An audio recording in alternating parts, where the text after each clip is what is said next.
But people don't realize that because it's a church. It has to be holy. And there's nothing holy about it.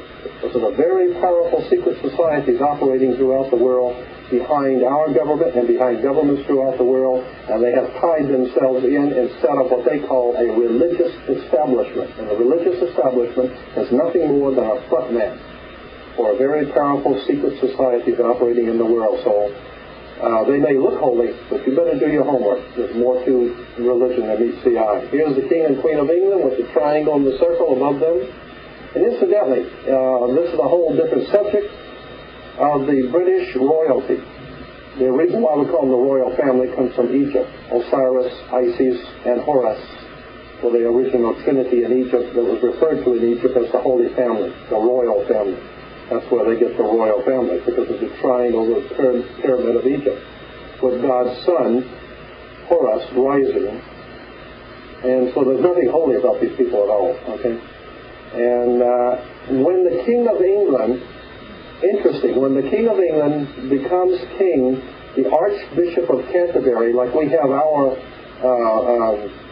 religious, I don't even know who it is, but when the King of England is crowned king, listen to what the Archbishop of Canterbury has the king say in his inauguration ceremony.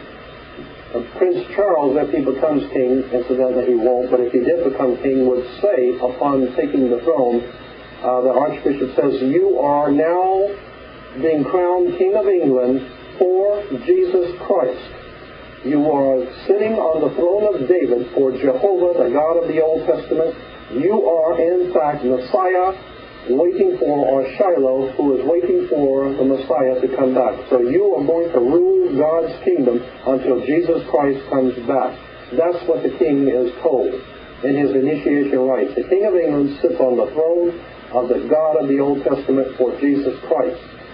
He represents God's kingdom. And of course we understand that God's kingdom is going to unite the world in some wonderful paradise condition, and therefore the England is referred to as the United Kingdom. So this is it gets very, very interesting when you see where royalty comes from. They actually believe that God put them there. They're a holy family. But the whole thing is based on Egypt. Pyramids, triangles,